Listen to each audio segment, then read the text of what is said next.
우리가 함께 보실 하나님 말씀은 골로새서 1장 15절에서 23절까지의 말씀입니다.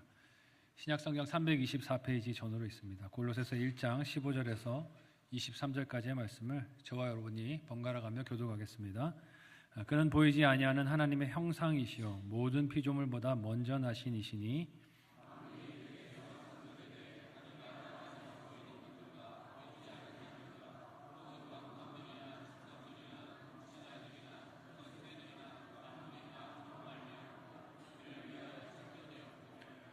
또한 그가 만물보다 먼저 계시고 만물이 그 안에 함께 섰느니라.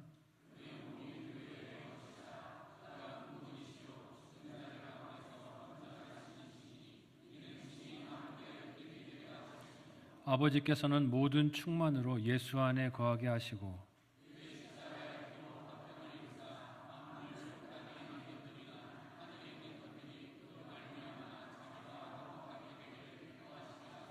전에 악한 행실로 멀리 떠나 마음으로 원수가 되었던 너희를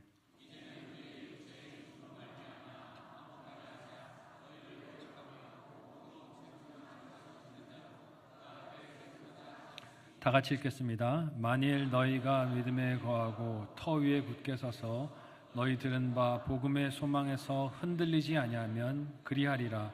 이 복음은 천하 만민에게 전파된 바요 나 바울은 이 복음의 일꾼이 되었노라. 아멘. 옆에 앉으신 성도님들과 함께 인사 나누겠습니다. 사랑하고 축복합니다. 한 주간 많이 더우셨죠? 네, 지금도 더우신 것 같아요. 많이 더워서 죄송합니다. 그래도 복음에 대한 열정으로 또 뜨거운 마음으로 예배에 승리하시기를 바랍니다. 함께 읽은 본문의 말씀을 가지고 예수 그리스도의 복음이라는 제목으로 말씀 나누도록 하겠습니다. 한 주 잘 보내셨습니까? 네. 우리 대표 기도하신 장로님께서 기도도 해주셨지만 또 지난 금요일 날 송경민 목사님 모시고 했던 그 찬양 간증 집회 은혜를 받으신 줄로 믿습니다. 못 오신 분들은 유감이에요. 또 이런 기회가 있으면 놓치지 마시기를 바랍니다.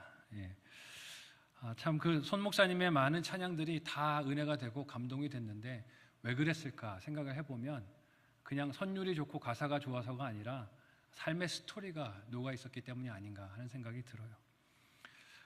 여러 찬양들 중에 저희 교회 카페에도 공유되어 있는 일상이라는 찬양이 제 마음에 참 큰 울림이 되었습니다. 왜냐하면 그 반복되고 평범해 보이는 그 일상이 우리의 삶의 주인이 누구인가를 보여주는 광고판이기도 하고 증거의 장이기도 하기 때문이죠. 믿음이 어디에 있는가 하는 것이 드러나는 것이 우리의 사소한 작은 일상인 줄로 믿습니다. 그 일상에서 우리가 무엇을 선택하는지, 어떤 말을 하는지, 어떤 관계를 맺고 사는지, 무엇을 좋아하고 즐거워하는지 하는 것을 통해 믿음이 다 드러나는 것 같아요.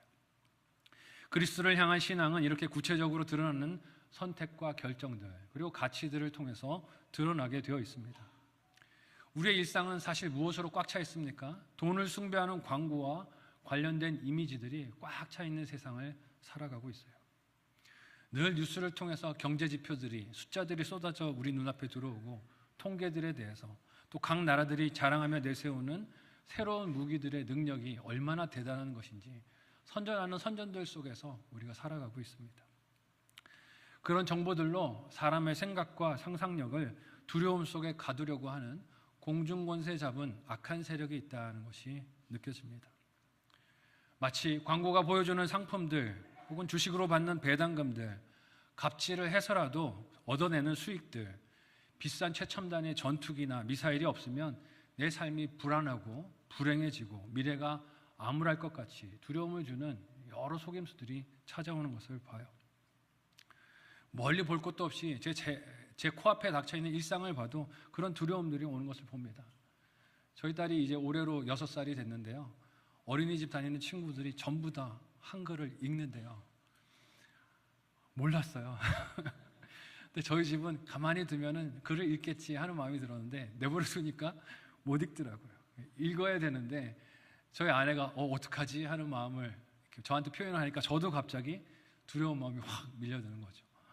내 딸만 뒤처지는 거 아니야? 이거 어떻게 해서 좀 한글을 가르쳐야 되는 거 아니야? 그랬더니 사랑스럽게 보이던 딸이 어느 날부터 답답하게 보이기 시작. 어떡하나. 두려움에 휩싸이면 그렇게 되는 거죠. 자녀를 잡게 되는 게 그렇게 출발하게 되는 게 아닌가 하는 생각이 들어요. 그 선전을 보고 세상 사람들이 자랑하는 것을 보고 생긴 그 두려움 때문에 우리가 가진 많은 것들을 사용하게 되는 것을 봅니다. 이는 개인이 소비하는 성향에만 영향을 미치는 게 아니라 나라의 예산도 좌우하는 것을 봐요. 안전과 미래를 위한다는 이유로 많은 나라들이 어디에다 예산을 많이 씁니까? 무기를 개발하고 수입하고 그것을 보급하는 데다 예산을 많이 쓰는 것을 봅니다. 천문학적인 돈들을 그렇게 쏟아붓는 것을 봐요. 개인들은 자기 노후를 준비한다고 안정적인 삶을 살겠다고 자기 수입의 많은 부분들을 어디다 맡깁니까? 은행에 맡기고 연금에 맡기고 혹은 투자자들에게 맡기고 주식에게 맡기고 그렇게 맡깁니다. 근데 사실 우리 주변에서 일어나는 경제적인 어려움들을 보면 믿을 만한 대상들이 됩니까? 못 돼요. 그런데도 광고들을 보면서 그것들을 믿고 의지하며 살 때가 많다는 것이죠. 좀 더 풍요로운 삶을 위한다는 명목으로 빚을 내면서까지 주식을 투자하고 부동산에 투자하고 온갖 경제 정보에 열을 올리면서 마음과 생각을 빼앗기는 연약함이 우리 안에 있는 것을 봅니다. 조금이라도 더 돈을 벌겠다고 그래서 노동자들의 임금도 지불하지 않는 고용주들도 넘치는 것을 봐요. 이렇게 현재의 삶을 각박하고 인색하게 우리가 살아가는 이유가 무엇입니까? 우리 눈앞에 펼쳐지는 각종 매체와 뉴스들, 미디어가 경쟁적으로 보여주는 정보들, 수치들에 우리 눈과 마음을 빼앗겼기 때문이에요. 그렇게 살도록 우리의 눈과 마음을 사로잡도록 우리 자신을 다 내어주었기 때문입니다. 그래서 그런 전략과 계략들에 우리 상상력과 생각을 다 사로잡히고 사는 것은 아닌가 하는 생각이 듭니다. 오늘 본문에서 바울은 골로새 교회 성도들을 향해서 이 세상을 잠식하고 있는 그 수많은 이미지들과 상반되는 진리 되신 이미지 하나를 소개하고 전합니다.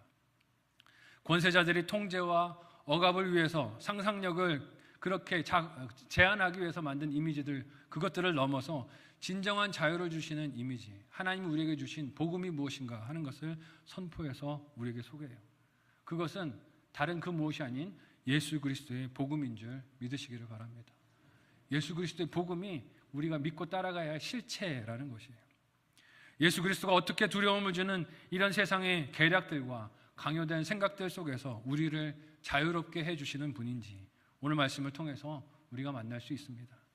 오늘 말씀은 예수 그리스도가 복음인 것을 우리에게 어떻게 드러내 보여주시고 설득하십니까? 첫 번째로 예수 그리스도는 하나님을 보여주십니다. 세상은 무언가에 결핍된 나를 보게 하는 특징과 달리 예수님은 하나님을 보도록 우리를 인도해 주세요. 요즘 우리 주변에서 물건을 팔기 위해 만드는 광고나 자신의 이미지를 포장하여 선전하는 선전들을 보면 다 거기에 들어가 있는 것이 과장과 보정이 들어가 있는 것을 봅니다. 있는 모습 그대로 보여주는 사진은 하나도 없는 것 같아요. 식당에 가셔서 음식을 시키실 때 이런 배신감 경험하지 않으셨습니까? 저는 주로 이제 글보다는 사진을 보고 음식을 고르거든요. 아, 맛있게 보인다. 이거 먹으면 맛있겠다. 그래서 이걸 고르고 1번 주세요 하면 나는 분명히 사진을 보고 1번을 골랐는데 나온 음식은 전혀 다른 모양일 때가 많습니다. 아, 사진 속의 햄버거가 이게 아니었는데 나온 건 왜 이 모양이지? 하는 생각이 들 때가 있어요.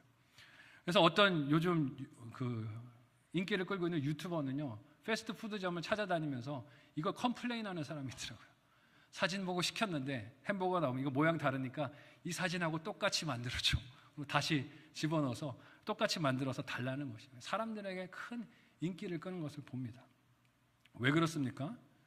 광고를 만드는 사람들이 실체를 왜곡하고 과장해서 소비를 이끌어내기 위해 원래 이미지를 왜곡하기 때문에 그렇습니다. 허풍을 떨고 그 속에 섞고 미화된 이미지들을 사용해서 사람들의 소비를 부추긴다는 것이죠.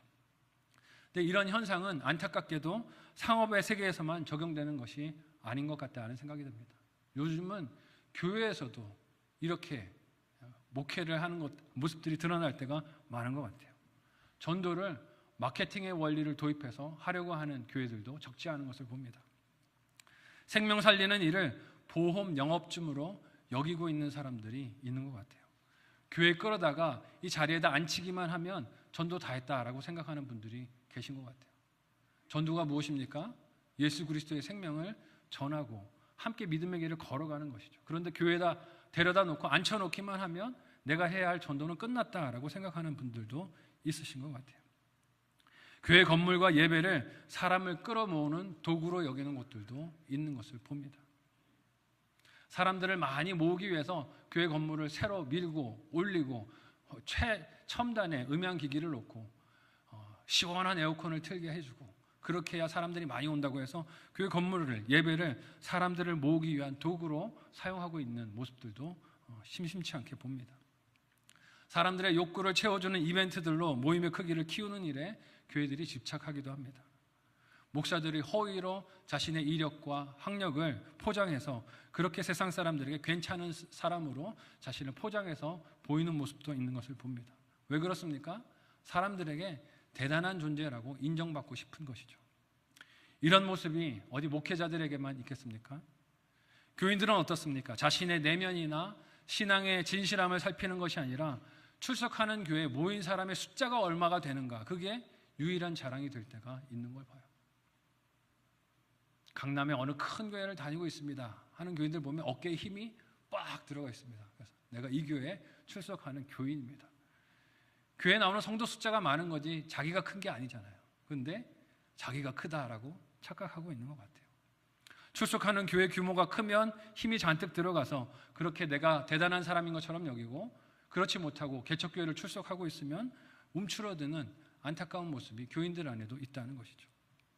이런 교회 현실들을 볼 때 마음이 참 아픕니다. 본질이신 하나님이 아니라 다른 허상들을 가지고 자랑하거나 증명하거나 내세우거나 매력적으로 보이려고 애쓰는 모습이 있는 것은 아닌가, 세상과 똑같은 것이 아닌가 하는 생각이 들어요. 하지만 오늘 말씀에서 바울이 전하는 복음이 어떻습니까? 함께 먼저 15절에서 17절까지 오늘 본문을 한 목소리로 읽어보도록 하겠습니다. 같이 읽습니다. 시작. 그는 보이지 아니하는 하나님의 형상이시요 모든 피조물보다 먼저 나신 이시니 만물이 그에게서 창조되되 하늘과 땅에서 보이는 것들과 보이지 않는 것들과 혹은 왕권들이나 주권들이나 통치자들이나 권세들이나 만물이 다 그로 말미암고 그를 위하여 창조되었고 또한 그가 만물보다 먼저 계시고 만물이 그 안에 함께 섰느니라. 아멘. 사도 바울은 하나님의 형상이 되신 예수 그리스도를 다시 골로새 교회 성도들에게 증거합니다. 그런데 이 세상에서 예수님의 외모, 출신은 사람들에게 어떻게 보였습니까? 하찮게 보였어요. 나사렛 예수라고 불렸습니다. 이게 예수님을 존중해서 부른 말이 아니라 멸시하고 조롱하기 위해서 부른 말이었어요. 나사렛 출신의 하찮은 목수 예수라고 그렇게 부르기 위해서 사용했던 말이었습니다. 이런 복음의 모습은 할 수만 있으면 없는 것도 있는 것처럼 과대 포장해서 보이려고 하는 이 세상의 모습과 정반대되는 것을 우리에게 보여줍니다. 세상은 높은 곳에 계신 하나님께서 자신을 더 높게 돋보이게 하셔야 그럴듯하다라고 여기지 않겠습니까?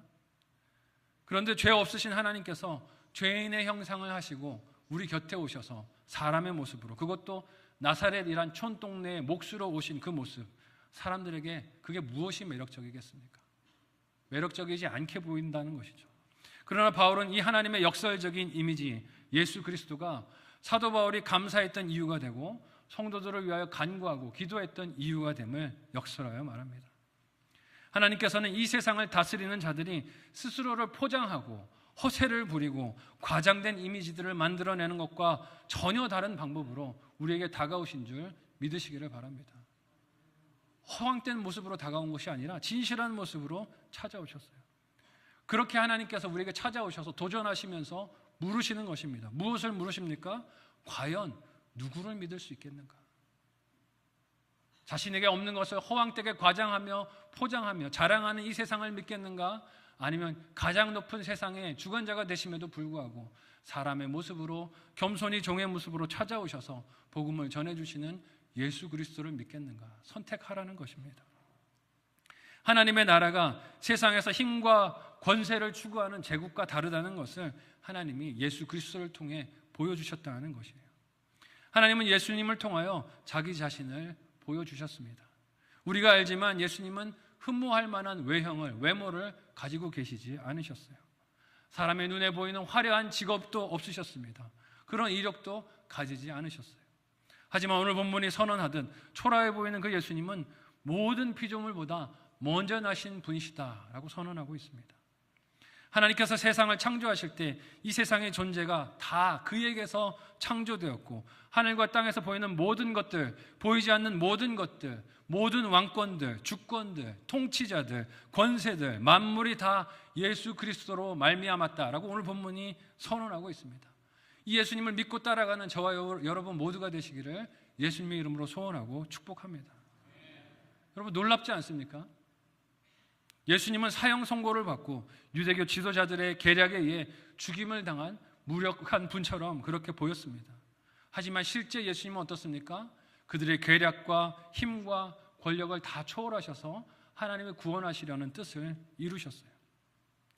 사람의 악한 생각과 의도들은 오히려 하나님의 일과 복음의 완성을 예수님을 통하여 이루는 도구가 되게 하나님이 인도하셨습니다.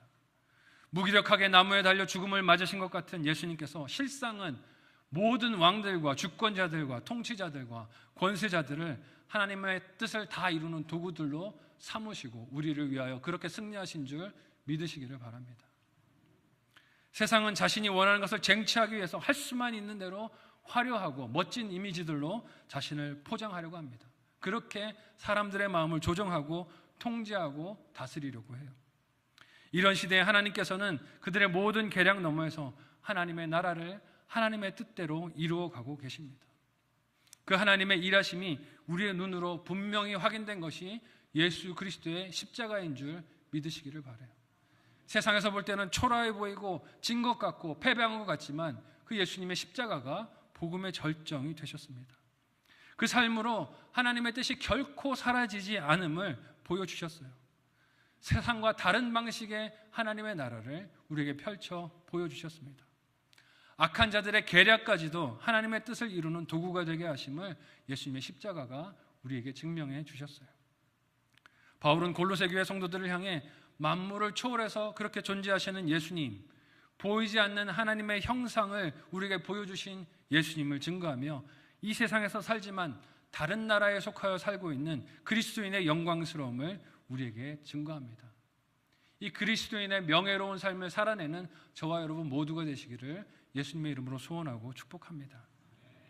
이렇게 예수님께서 하나님을 드러내 보여주시는 빛이 되셨지만 여전히 우리 안에는 세상의 화려함을 따르고 싶은 욕심이 있는 것을 봅니다. 제 안에도 그런 욕심이 끊임없이 올라오는 것을 봐요. 딸이 한글을 못 읽는 모습을 보고 마음을 철렁할 때 제가 왜 그랬을까 돌아보면 딸에 대한 걱정보다 누구 걱정을 했을까요? 제 걱정했어요. 야, 이 딸이 한글도 못 읽으면 목사 딸이 이거 어떡하나 걱정하는 마음이 확 드는 거예요. 제 체면이, 제 높음이, 제 사람들 앞에 인정받음이 먼저 걱정되는 제 연약함이 보여서 회개가 됩니다. 여러분도 그런 욕심에 사로잡혀 있는, 그래서 붙들려고 하고 있는 것들이 있지 않습니까? 세상에서 힘 있는 자로 드러나고 싶고 다른 사람들에게 인정받고 싶고 눈앞에 보이는 화려한 삶에 대한 그 집착으로 나 자신뿐만이 아니라 내 자녀들도 몰아붙이는 삶을 살고 있는 것은 아닌지 모르겠습니다. 그렇게 자녀들을 몰아붙여서 가정을 상처투성이로 만드는 부모들이 적지 않은 것을 볼 때가 많아요. 자녀들에게 공부하는데 왜 그렇게 공부하십니까? 보면 사실 자녀들에 대한 걱정이라고 말하지만 나의 두려움 때문에 그럴 때가 많은 것 같아요. 내가 두려움에 사로잡혀 있어서 자녀들을 동일한 두려움으로 걱정으로 밀어붙이는 것은 아닌지 돌아보게 됩니다. 그러나 하나님께서 자신을 보이신 예수 그리스도 안에서 우리의 이런 육신적인 욕심의 헛됨을, 정체를 잘 분별하고 그리스도 안에서 진정한 자유와 평안을 누리는 저와 여러분 모두가 되시기를 예수님의 이름으로 소원하고 축복합니다. 한번 생각하고 적용해 보시기를 바랍니다. 첫 번째 묵상 적용 질문을 드립니다. 첫 번째는요, 세상의 높음을 따르려는 야망이 내게 있지 않습니까? 세상의 높음을 따르려는 야망이 내게 있지 않습니까? 무엇을 자랑하고 싶으신가요? 혹시 내 수중에 있는 돈은 아닙니까? 잘 키운 자녀는 아닙니까? 큰 집은 아닙니까? 튼튼해 보이는 자동차는 아닙니까? 한번 생각해 보시면 좋겠어요. 두 번째, 예수님처럼 세상을 승리하는 다른 삶의 방식이 나에게 있으십니까? 예수님처럼 세상을 승리하는 다른 삶의 방식이 나에게 있습니까? 생각해 보시고 가정과 목장에서 적용해 보시면 좋겠습니다. 두 번째로 예수 그리스도는 하나님과 우리를 화목하게 하십니다. 오늘 우리 세상은 종교다원주의 세계관이 널리 퍼져 있습니다. 그래서 그런 세상에서 싫어하는 형용사가 이런 것들인 것 같아요. 유일한, 하나뿐인, 다른 선택이 없는 이라는 말을 요즘 세상은 견디지를 못하는 것 같습니다. 사람들의 마음을 불편하게 하는 것 같아요. 그래서 많이 유행하는 말이 무엇입니까? 다름을 인정하라. 틀린 게 아니라 다른 것이다. 다름을 인정하라 라고 이야기하며 나름대로 다 모든 종교들이 존중받아야 하고 모든 종교의 구원이 열려있다라고 말합니다. 겉으로 볼 땐 나이스해 보이고 친절해 보이고 참 그렇게 살면 좋아 보입니다. 그런 가치관으로 보면 기독교가 너무 배타적이어서 싫다 하는 젊은이들이 점점 많아지는 것을 봅니다. 과연 기독교가 다른 종교와 문화에 배타적이고 무례한 것일까요? 사실 이런 면에서 기독교의 역사를 보면 화평케 하는 복음과는 좀 거리가 멀어 보였던 가슴 아픈 역사들도 있는 것을 봅니다. 과오들도 있었어요. 상대방의 인격과 믿음을 모욕하는 것과 내 신앙을 지키는 것의 차이를 잘 분별해야 하지만 이걸 분별하지 못해서 타인의 삶을 혹은 문화를, 종교를 칼로 유린했던 가슴 아픈 기독교의 역사도 있습니다. 십자군 전쟁이 그랬죠. 복음을 전한다고 하면서 칼을 들고 나가서 수많은 사람들을 죽음에 이르게 했던 안타까운 역사가 기억이 납니다. 사랑과 존중이 아니라 상대를 미개하게 여기고 교만하게 했던 과거 선교의 역사도 있었습니다. 제국주의가 퍼져나가면서 그렇게 신대륙에 제국주의의 가치관을 가지고 선교사들이 가서 그들이 살고 있는 삶이 미개하다라고 비방했던 가슴 아픈 역사도 있었어요. 또한 선교라는 이름으로 다른 종교와 문화의 유적지를 훼손하는 안타까운 일도 우리 주변에 있었던 것을 봅니다. 그러나 복음 혹은 선교의 이름으로 자행되는 폭력이나 교만이 가득해 보이는 그 모습은 기독교 신앙을 담는 그릇이 될 수 없어요. 오히려 이런 폭력과 교만을 깊이 들여다보면 예수님의 사랑을 실천하는 것이 아니라 제국들이 가진 방식, 나라를 넓히고 확장하고 남을 힘으로 짓밟는 원리를 따랐던 것을 보게 되어 가슴이 아픕니다. 우리가 믿고 따르는 예수 그리스도가 누구시며 어떻게 그를 우리의 삶에서 전하고 증거해야 할까요? 함께 오늘 보면 18절에서 20절까지의 말씀을 한 목소리로 읽어보도록 하겠습니다. 같이 읽습니다. 시작. 그는 몸인 교회의 머리시라. 그가 근본이시요 죽은 자들 가운데서 먼저 나신 이시니 이는 친히 만물의 으뜸이 되려 하시며 아버지께서는 모든 충만으로 예수 안에 거하게 하시고 그의 십자가의 피로 화평을 이루사 만물 곧 땅에 있는 것들이나 하늘에 있는 것들이 그로 말미암아 자기와 화목하게 되기를 기뻐하심이라. 아멘. 예수님이 걸어가신 길이 화목하게 하신 길임을 보게 됩니다. 오늘 말씀에서 바울은 예수 그리스도가 하나님의 형상이실 뿐만이 아니라 교회의 머리로서 하나님과 만물을 화목하게 하시는 중보자가 되신다라고 선언하고 있어요. 즉 하나님을 예수님께서 보여주실 뿐만이 아니라 인생이 하나님께 다가가 용서를 구하고 용서를 받고 세상 통치에서 자유를 얻으며 죄의 영향력에서 노임을 받게 하는 유일한 탈출구가 예수님이시다라고 선언하고 있는 것입니다. 사람들은 힘을 가진 자의 압제가 싫어서 무엇을 합니까? 혁명을 일으켜요. 데모를 합니다. 쿠데타를 일으키죠. 그래서 또 다른 제국을 이루는 것을 봐요. 이 제국이 싫어서 내가 다른 나라를 세우겠다 했는데 그것이 또 다른 제국이 되어서 다른 사람들을 억압하는 것을 봅니다. 또 다른 형태의 압제와 폭력과 착취와 강압을 낳는 악순환의 역사를 인간은 그려왔습니다. 그것이 얼마 전에 우리가 지났던 6.25의 아픈 우리의 삶의 기억 아닙니까? 공산주의가 산업혁명 이후에 일어나서 부의 불균형의 문제를 해결하겠다라고 그렇게 혁명을 일으켰지만 결국 수많은 사람들이 그렇게 혁명으로 죽었을 뿐 그들이 꿈꿨던 유토피아, 그들이 꿈꿨던 낙원은 이 세상에서 찾아볼 수 없다는 것을 보게 됩니다. 실체가 없는 신기루라는 것을 우리에게 보여준 것이에요. 여러분, 사람의 방법에는 탈출구가 없습니다. 잊지 마시기를 바라요. 인간이 세상의 죄, 분열, 다툼의 문제를 해결할 수 있는 길은 없다는 것입니다. 역사가 증명해서 우리에게 보여줘요. 누군가의 마음을 얻기 위해서 사람은 누군가를 버려야 하는 인간의 한계를 보여줍니다. 하물며 사람끼리의 관계에서도 그런데 하나님과의 관계에서는 어떻게 했습니까? 우리가 열심히 수련한다고, 열심히 기도한다고 회복될 수 있는 하나님과의 관계가 아닙니다. 모든 종교적인 활동에 하나님께서 구원의 길들을 열어놓으셨다는 나이브한 종교다원주의는 해결될 문제가 아니라는 것이에요. 사람의 생각으로 그렇게 풀리는 게 아닙니다. 그래서 바울은 이제 막 복음 안에서 믿음의 여정을 출발한 골로새 교회 성도들에게 예수 그리스도가 누구신가를 구구절절한 마음으로 그의 편지를 통해 고백하고 증거합니다. 그가 만난 예수님은 하나님의 형상일 뿐만이 아니라 사람들을 다시 하나님께로 연결하는 유일한 길과 진리와 생명이 되십니다. 그런 예수님에 대하여 초대교회의 많은 오해와 잘못된 이단들이 득세했던 것을 봐요. 당시에 득세했던 많은 이단들이 대부분 예수 그리스도가 누구신지를 온전히 신앙 고백을 하지 못했기 때문인 것을 봅니다. 그래서 예수님을 허상이라고 말하면서 실존하신 사람이 아니라 그냥 하나님께서 헛개비와 같이 이 땅에 허상을 보여준 것이다 라는 이단도 있었어요. 또 다른 이단은 하나님이 예수 그리스도께서 사람이지 하나님은 아니라고 반대되는 이단의 논리를 주장하고 펼치기도 했습니다. 인간의 철학과 지혜로는 예수님이 누구신지 다 이해가 되지 않고 받아들여지지 않으니 이런 궤변들을 만들어 놓고 예수님을 이렇게 믿자라고 한 것이죠. 하나님의 모습을, 예수님을 이렇게 왜곡한 것입니다. 바울은 예수님에 대한 왜곡된 가르침들 속에서 참된 그 모습을 증거하기 위해 평생을 헌신하고 복음 증거자로 살았습니다. 그에게 나타난 예수님은 보이지 않는 하나님의 형상이 나타난 분이시자 죄로 인하여 깨어진 하나님과 사람의 관계를 회복시켜 주시는 유일한 중재자, 유일한 중보자, 유일한 중개자가 되셨어요. 어쩌면 오늘 이 말씀은 우리가 늘 들어왔고 알아왔고 배워왔던 복음의 기초일지도 모릅니다. 하지만 이 복음은 수없이 우리의 삶에 쏟아지는 이 세상의 이미지들과 이 세상의 광고들과 거짓된 속임수 속에 우리의 눈과 귀를 혹사시키면서 살아가고 있기에 날마다 긴급하게 듣고 다시 들어야 하는 하나님의 음성인 줄로 믿습니다.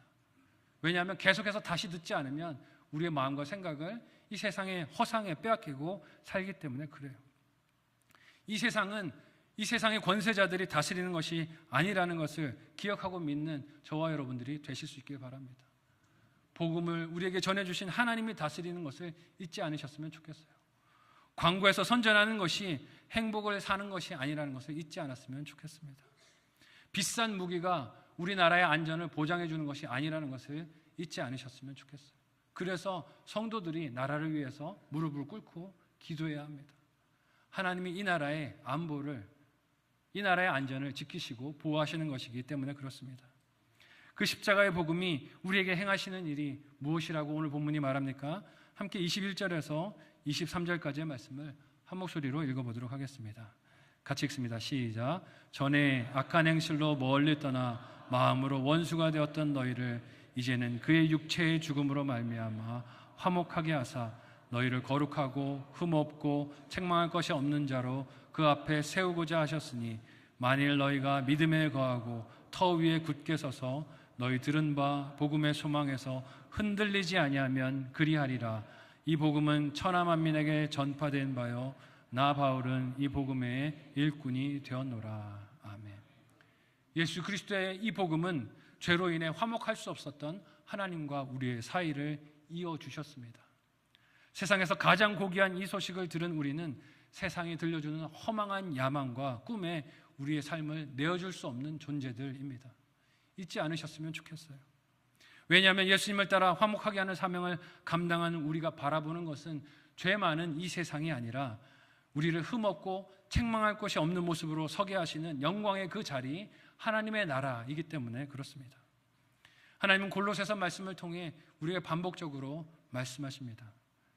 하나님의 나라가 어떻게 이 땅에서 이루어지며 확장되며 우리의 안에서 그렇게 성취되어 가는지 복음의 절정이신 예수 그리스도를 통해 우리에게 보여주시고 말씀해주고 계세요. 이 예수님이 우리의 삶을 통해 진실하게 믿어지고 선포되어지고 소개되어지는 저와 여러분의 삶이 되기를 소원하고 축복합니다. 그 예수님은 폭력적이고 강압적인 방법으로 강요되는 분이 아니세요. 사랑과 인내로 전하여지고 선포되어야 하는 분입니다. 내가 온전히 그 예수님을 믿기 때문에 갈등과 분열을 그 자리에서 일치시키고 화해시키는 수고로 그 예수님의 사랑을 드러내고 증명해야 합니다. 그렇게 고백되어야 할 우리의 주님 예수 그리스도가 저와 여러분의 삶을 통하여 증명되기를 예수님의 이름으로 소원하고 축복합니다. 한번 생각하고 적용해 보시기를 바랍니다. 마지막 묵상 적용 질문을 드립니다. 첫 번째는요, 예수님 때문에 화목해야 할 지체가 누구십니까? 예수님 때문에 내가 화목해야 할 그 사람 누구인지 생각해 보시고 이번 한 주 연락도 해보시고 한번 또 안부를 전해보시면 좋겠어요. 두 번째, 복음을 전한다면서 오히려 다투고 있지 않으세요? 복음을 전한다면서 오히려 다투고 있지 않습니까? 어떻게 그 방법을 바꿀 수 있겠습니까? 생각해 보시면 좋겠습니다. 여러분은 예수님을 누구라고 믿으십니까? 우리의 눈과 귀를 사로잡는 것들이 넘쳐나는 이 세상 속에서 과연 예수님은 나에게 어떤 분이신지 다시 생각해 보시고 돌아보시면 좋겠어요. 하나님께서 자신을 보이신 분이 예수님인 것을 알기에 그 가르침에 귀 기울이고 순종하는 삶을 살고 계십니까? 아니면 여전히 세상이 나에게 강조하는 생각들과 이미지들과 욕심들과 야망들에 내 마음을 다 빼앗기고 그것을 잡지 못해 전전긍긍하며 살아가고 계십니까? 바울은 오늘 본문 마지막에서 골로새 교인들에게 이렇게 당부하고 부탁하고 있습니다. 23절 말씀인데요, 제가 한번 읽어드릴게요.